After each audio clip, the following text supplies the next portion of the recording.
Hi there, I'm Kevin and this is Annie, and we're going to share with you some of our top 10 favorite board games that we have in our collection.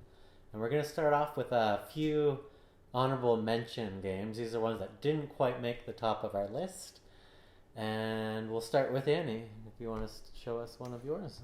All right, so one of my honorable mentions is Century Spice Road. It's one of those easy strategy games where you have a bunch of resources. You're using those spices to trade to get more valuable ones, to meet winning conditions.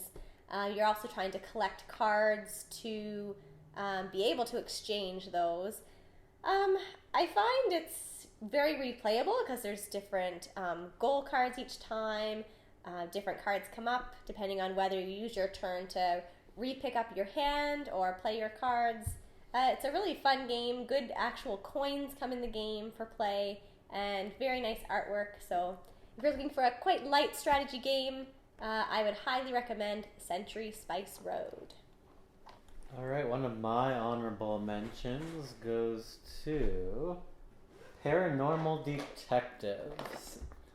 In this game, you are taking on the role of a ghost. It's a party game, so in your group, you'll pick one person to be the ghost, and the rest of the group are going to be detectives who are trying to kind of solve the mystery of the death of your character. And so, as the ghost, you are giving some hints. It might be some word hints in form of like a Ouija, where you get to pick a few letters that might represent either you're trying to guess who, what, when, where, and why the murder happened or the death. And there are some quite surprising endings for the deaths, but I won't ruin anything for you. It's a 2 to 6 player game, takes about 45 minutes, and on top of the letters, there's some acting, there's some unique drawing where the ghost gets to use someone's wrist, and if they lose contact, then the drawing stops. So, just really unique and neat aspect. So that's Paranormal Detectives.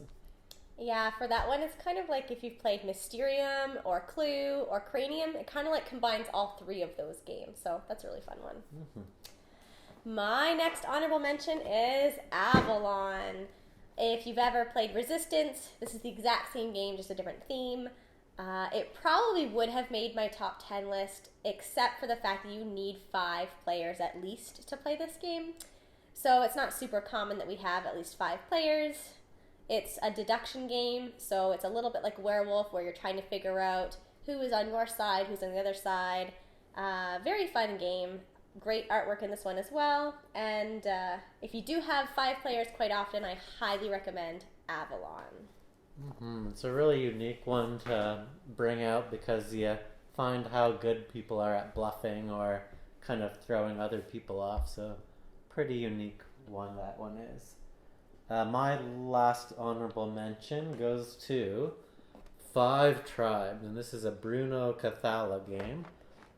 In Five Tribes, it's a 2 to 4 player game. I would label it a strategic game. It's about close to an hour to play a game, and in it you are on like a little land where there's a bunch of different tiles and meeples that are on those tiles, and you're trying to move them around in order to occupy, like put your final meeple on an empty space, I believe. And if you do so, you then end up earning victory points or special abilities. And yeah, your goal is just to accumulate the most points, and the person with the most points at the end wins.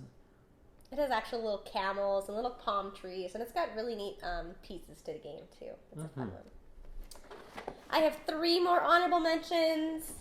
Forbidden Desert definitely made my honorable mention list. It's a cooperative game. Forbidden Island is a little easy, and Forbidden Sky is a little bit complex. So Forbidden Desert has that perfect sweet spot of being really difficult, but there's a chance that you'll win if you get the right combination of rolls and cards, and you're pretty well excavating tiles to find pieces to your ship so you can get back home. There's lots of different roles in this. Lots of storms can come up and change how the board looks and how you get around the board. So it's really fun, and there's like a bit of chance, bit of strategy, and you're working together. So for about a half-hour game, it's really fun. Forbidden Desert. All right, my other one is Flashpoint, another co-op game. In this game, you are a firefighter with a different ability, and you are working together to save the points of interest in the house, to put out the smoke and put out the fire. And it's a really fun game. There are a ton of expansions. I think we have pretty well most of them now, so you can fight a fire at an airport, you can fight a fire in a submarine, a 2-story building. There's all kinds of different fun expansions. What is neat about the board too is it's double-sided, so you can play 2 different ways, and it's very replayable based on the roll of the dice you get, based on the roll of the card you get, and based on the board that you play. So highly recommend Flashpoint. And my last honorable mention is Settlers of Catan. I do love this game. This was probably one of our very first strategy games that we had. A long time ago, we even entered in a Catan tournament, and that was really fun. I feel like it probably would have made the top 10 had we not played it so often. And just, I don't know, it's not as great as a 2-player game as well. So you have resources and tiles, and depending on the dice roll and your placement, it's one of those kind of games. So it's very fun. And if you're looking to kind of just get into strategy games, I highly recommend Settlers of Catan. Yeah, it is a good gateway game, just to have a little more simplistic of rules to follow. Yeah. And is that it for That's all honorable mentions. All right. Moving on to my number 10. My number 10 goes to Splendor. Just like we did a tournament with Catan, Splendor is another game that we entered in a tournament at our local board game cafe. And so Splendor I would consider a strategy slash resource game. Yeah, resource management style game. It's a 2 to 4 player game. Takes about a half hour to play, and I'd say it works better with a 3 to 4 like many board games, but it does work quite well for 2 players as well. So in Splendor, you are accumulating gems, which are little chips that you can collect, and you're using these gems to then purchase different cards that then give you some special abilities. Some of them help you accumulate gems more quickly because you'll be able to use that gem for future ones, and then you're collecting them up so that you can then hopefully get some other bonus points in forms of nobility. Yeah, I would have probably rated it a little bit higher, but it's just not one that we play as often. So Splendor is my number 10 pick. My number 10 is Ticket to Ride. We love this game. It takes a bit of room up on the table, but very fun. You are collecting cards, which are train cars, which are using to build trains, and those will help connect your destination from point A to point B. There's a lot of strategy in the way that you can use wild cards. You have a finite amount of trains, so if you do run out, you might not be able to complete your route. You can block off other players if they're going a certain direction or a certain route. It's just really fun. It's pretty easy as well. So like if you've tried Catan, you're looking for another like pretty good easy strategy game, I would highly recommend Ticket to Ride. And there's also so many expansions. So if you're looking to explore other parts of the world, or if you want a much shorter game, you can get like the smaller ones like Ticket to Ride New York, Ticket to Ride London. We have quite a few of them and enjoy it pretty well every time. So it's always a different game, and highly recommend Ticket to Ride. Okay, my number 9 pick goes to this one. It's Revolution. And in Revolution, you are taking on It's a different idea because you have a barrier that covers up where you're putting either a yellow cube, which is called influence. There is a black, which is blackmail, and then red, which is force. Yes. And so each of those have different powers, and you're putting them down on some different abilities that will, if you win out, you end up getting to use during that round. And your ultimate goal is to fill your people up, like your team color up with the most people on a map that's the game board. And so if you have the majority, you end up getting victory points, and the most victory points end up winning. So I just really like it with the idea that you're kind of have a hidden area and people don't know what you're actually going to do. So it kind of adds a little bit of mystery to your board game play. So once again, number 9 is Revolution.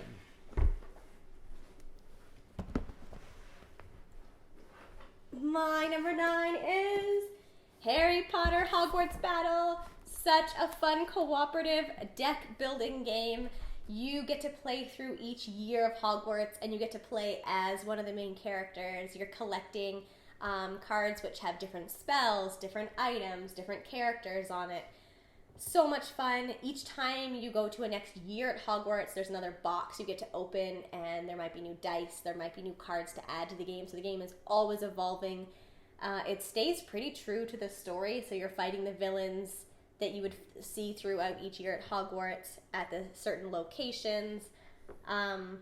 It's one of those games where you really don't know if you're going to win or going to lose till pretty close near the end. And the first few years of Hogwarts aren't too bad, but once you get to the later years of Hogwarts, you do have to dedicate a good chunk of an afternoon to play the game. So that's probably why it's only number 9 on my list, is because it does take quite a bit of time.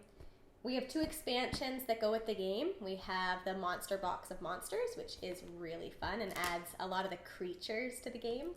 And we have the Potions expansion, which is alright. It adds some elements, but even just the base game itself, so much fun for a deck building game. Different every time. You can play through as different characters, and you never know if you're going to win or lose, or if the villains are going to win. So, highly recommend Harry Potter Hogwarts Battle. Yeah, that one didn't quite make my list, just due to the fact that it is a very long game, and it also, sometimes when you are playing it, you're either losing badly or it's an easier round, and I find those ones drag on a bit, but the really close ones can be quite exciting. Alright, so we have a tie for number 8. We both rated this our number 8 spot, and it is Horrified. Another co-op game. We're really getting into co-op games here. What's unique about this? It's a 1 to 5 player game, so you can play by yourself. You are fighting as a character with a special ability, and you are trying to take down monsters. And depending on what difficulty you set the game at, is depending on how many monsters you play with. Some of the neat monsters you're trying to fight are Frankenstein and his bride, or Dracula, or the Wolfman. And you're also trying to escort and save villagers throughout the time. And what's really cool, I would say, about this game is it's a little bit like Villainous in the sense that each monster has a unique way that you need to defeat it. So Dracula, you might have to go to a whole bunch of different locations and destroy his coffins, and then meet up with Dracula and have a certain combination of tokens to defeat him. Really, really fun game. You're trying to race against the clock in the fact that you can't have too many villagers die or too many times your character's knocked out. It's different every time you play because you can choose monsters at random. Your role is chosen at random. The placement of the items is all random. So really, really recommend Horrified. And I've seen some new ones where there's like American Horrified and some others, which is unique. But yeah, I think similar idea, just different theme with those other versions that are coming out. Alright, moving on to my number 7. So my number 7 goes to Dice Forge. Dice Forge, I kind of bought on a recommendation from a store owner at our local mall, and they said they had played it and enjoyed it, so I figured I'd give it a shot, and I was pleasantly surprised with the unique gameplay that it does offer. It's a strategy game, and it's for 2 to 4 players, about anywhere from a half hour to an hour to play. And in Dice Forge, you are going to have a unique dice. These dice start off with nothing on them at all, and you get a little square clip that then pops into your dice. And there's all players have the same dice at the beginning, but as gameplay goes on, you're going to accumulate gold, purple gems or things, and orange one as well. And with those, you can use your gold to kind of like upgrade your abilities to your dice. Or if you accumulate the other two, the orangey red or the purple, you can then buy special cards which give effects that you can either do every round and victory points as well. So just really unique how the dice evolve in this game. It's not like anything I've ever seen in any other games yet. So that's why that made my top list in the number 7 slot. That's Dice Forge. Yeah, dice crafting is not something you see often in board games, so when we saw that, it was like, whoa, that's like really, really neat. In my number 7 spot, we have Splendor. Kevin already mentioned this one. Very fun game. The only reason it didn't make it higher on my list is because I am a little bit burnt out of Splendor, but that's just because it's a great game and we've played it so many times. Yeah, as Kevin said, it's a good 2-player, 3-player, or 4-player game. You can get a really neat mat to lay on the table, which helps you lay out the tokens and the cards, which is nice. Highly recommend Splendor. It's one that doesn't take too much brain power. You can collect your gems, and then looking at what you have in front of you, you can just look at the cards for sale and buy that card. And what's also neat is in this game, if you see a card you really, really would like to have, you can actually reserve that card and use your turn to take that card to then buy it later. So yeah, it's got some different mechanics and some nice artwork and really fun. So Splendor. All right, we're moving on to the number 6 already. So for number 6, I have given it to CV. And in CV, it's a kind of like a roll and collect game, I guess I would label it as. And it's for 2 to 4 players. It takes about 45 minutes to an hour, depending how familiar you are with how it plays. And in this game, you are kind of going through life, and there's different stages to it. So on the game board, you'll start off in kind of like your early years, so childhood, teenage, early adulthood. And then after you exhaust those deck of cards, you're going to then move on to kind of like middle-aged and then retirement. And so there's different life events, and you're going to roll dice. And based on the symbols, you might be able to afford certain cards that then give you special ability. In my number 6 spot, again, this game's already been mentioned, but I do love Revolution. As Kevin mentioned, you are playing behind a screen, and there's a board of a whole bunch of different abilities, and then you have a limited amount of tokens that you can play to bid on those abilities. So if you really want something, you might want to put force on it because that's going to beat out blackmail and coins. Maybe you only have coins to use, so you're stacking up coins or spreading them around. Then at the same time, you all reveal your board and you go through each ability to see who has won out that ability. It's one of those games where you kind of have to play and plan ahead. So you might have to realize, okay, next turn I'm going to need force or I'm going to need blackmail. So this turn I'm not going to focus so much on winning a bunch of the placements or the abilities, and I'm going to try and just win a bunch of tokens that I can then use on my next turn. So it's got a lot of dynamics, and I just really enjoy Revolution.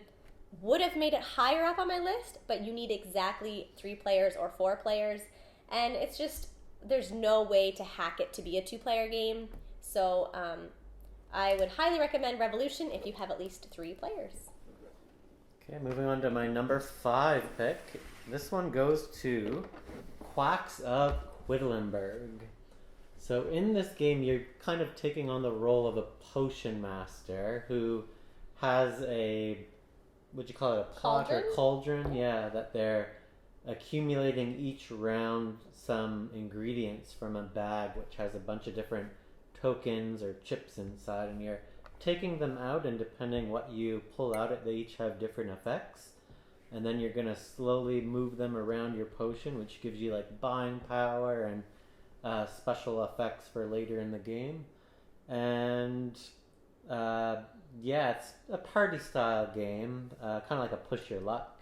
It's for 2 to 4 players. Takes about 45 minutes to play.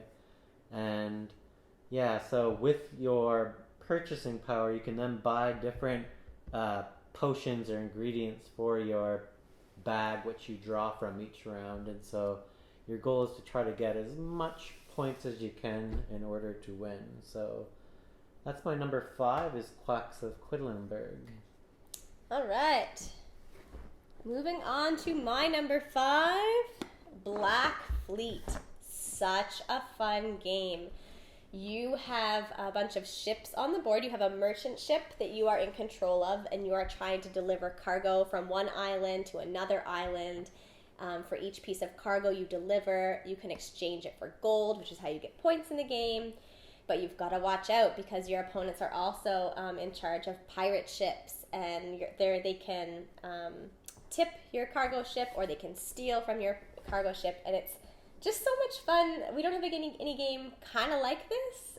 It's got actual coins to use in the game, which is a good feel to the game.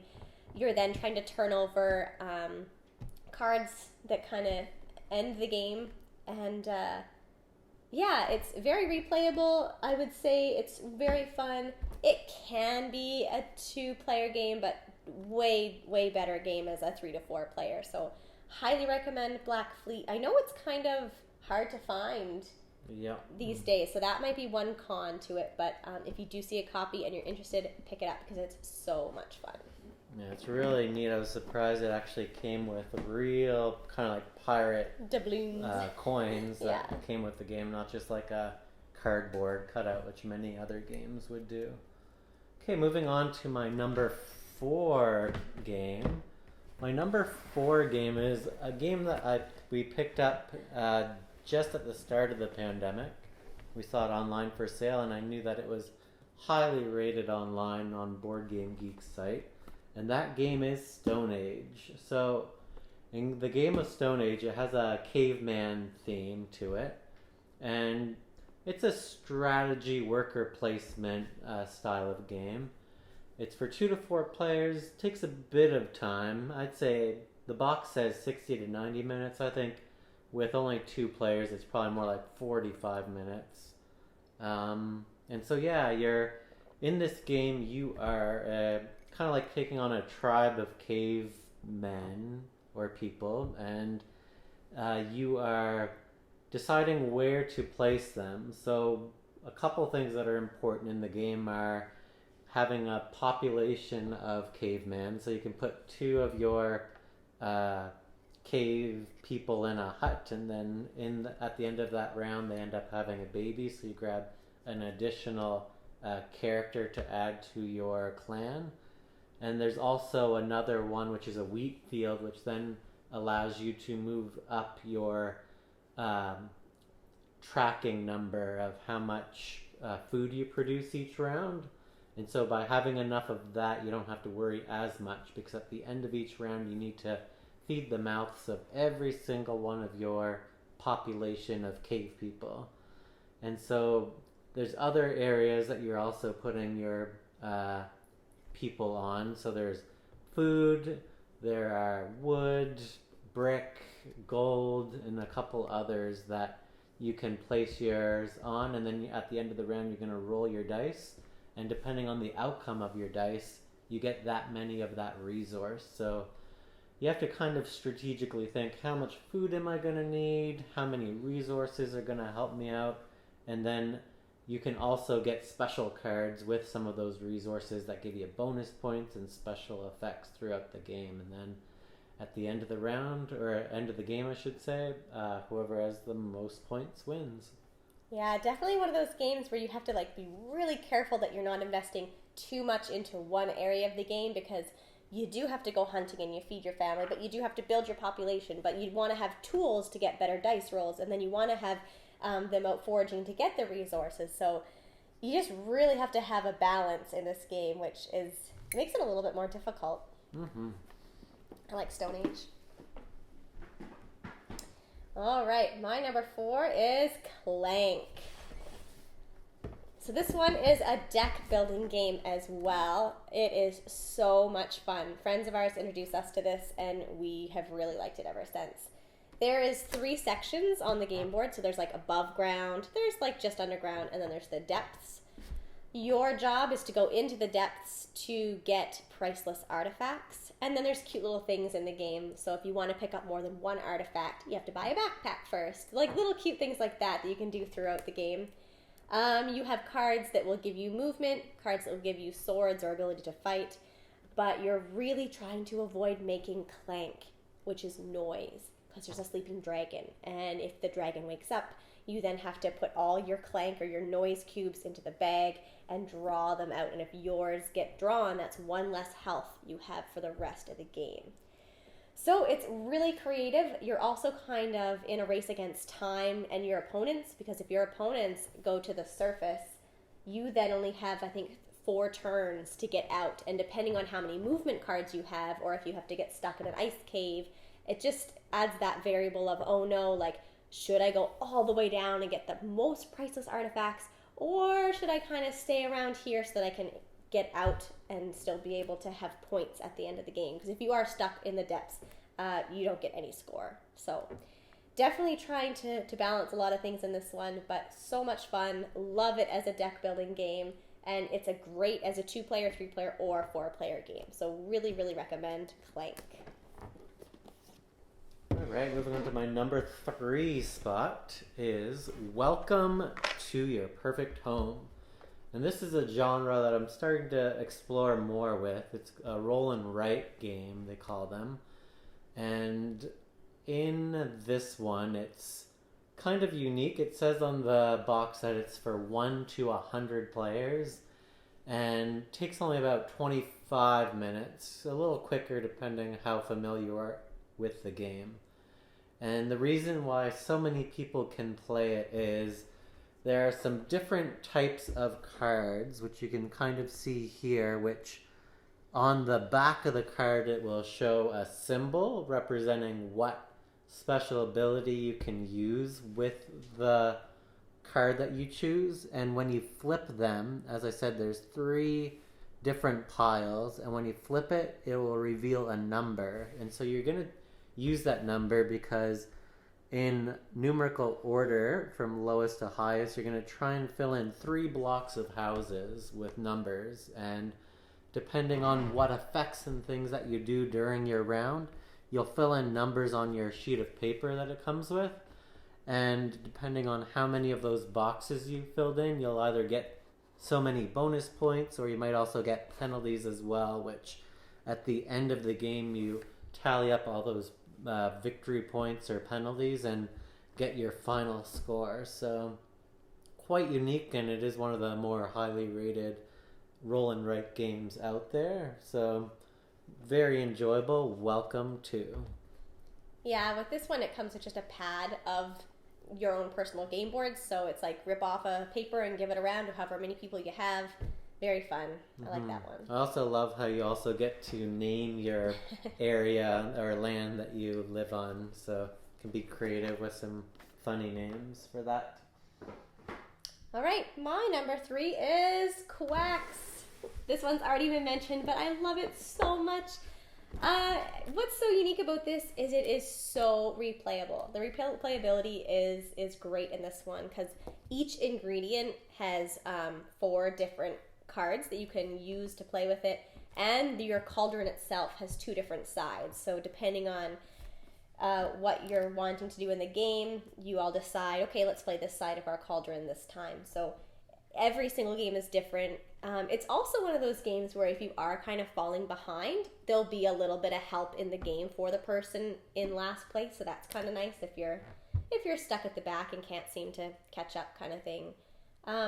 So much fun. It's really neat to see how the ingredients work with each other, because you might not want to buy a bunch of pumpkins if you don't have a lot of the red ingredient, which helps you along the board if you already have pumpkins. So I don't know, it's different every time and super replayable and a cute theme too. So I mean, just looking at it, it looks a little silly, but it's actually a really good strategy and push your luck game. So highly recommend Quacks.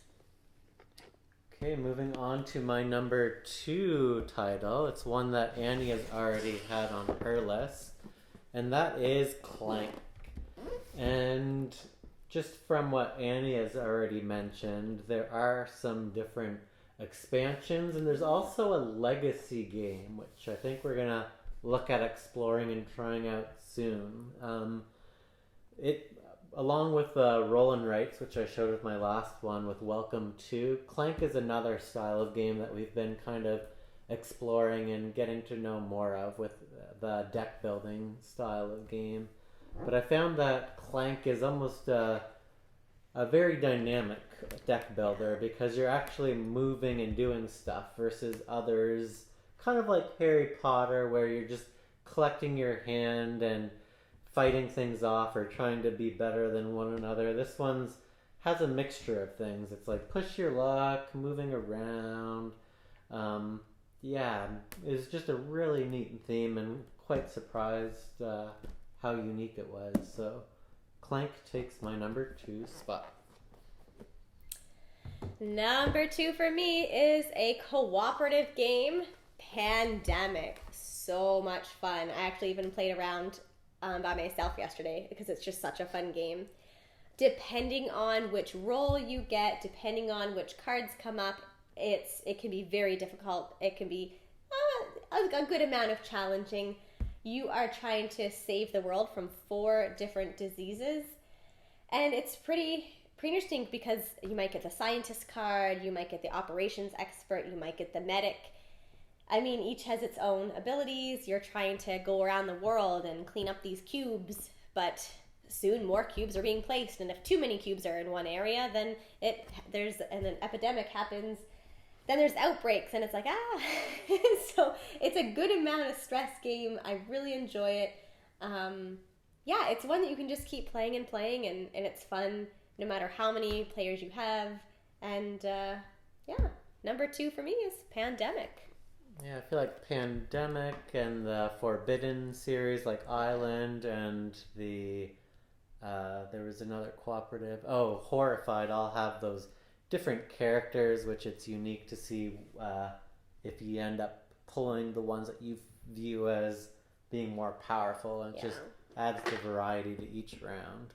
So we're moving on to our number 1 game. And our number 1 game is Betrayal at House on the Hill. So much fun. It starts off as cooperative, but with so many rolls of the haunt, or so many rolls of the, is it haunt dice? Yeah. Yeah. With so many of those rolls, soon you'll find out that one of you is a traitor. And so at that point, you would break off, and the traitor would go read from their rule book, and the rest of you would stay and read from your own rule book, and you now have your own missions.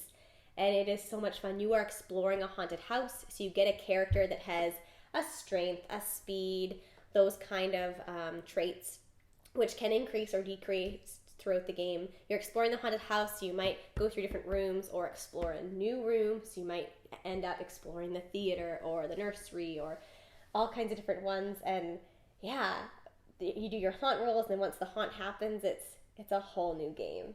So oh my gosh, it's so much fun. I was gonna say, I was quite surprised because I saw this title and somebody had it somewhere walking through town, I think, and kind of made me curious, and so I ended up picking it out, and we tried a round of it, and we happened to get one of the more difficult scenarios to figure out, and so it kind of turned us off. But after some time, we gave it another chance, and we were just blown away. Mm-hmm. And they even have created a legacy version, which you end up entering the house, and it kind of goes through the decades or centuries of the house's history. And there's just so many unique twists and turns that take place with it, and you even get to like name your characters, and it's just really unique legacy style of game to have. So just due to the uniqueness and how many different replayabilities it has, that's definitely why it made my number one list. Yeah, there's also the Widow's Walk expansion in here as well, which adds another floor to the house. So once you kind of get good at Betrayal, you can add that. But I would say Betrayal Legacy is easily the best game I've ever played. It's so much fun. So. All right, so that makes up our top 10 list. Hopefully you've got to play some of these or are willing to try and check them out, whether you got friends with it, whether you pick up a copy of your own. And yeah, stay tuned. We hope to post some more ideas and some of our other favorite styles of games and sometime down the road. So thanks for taking the time and watching, and all the best. See you later.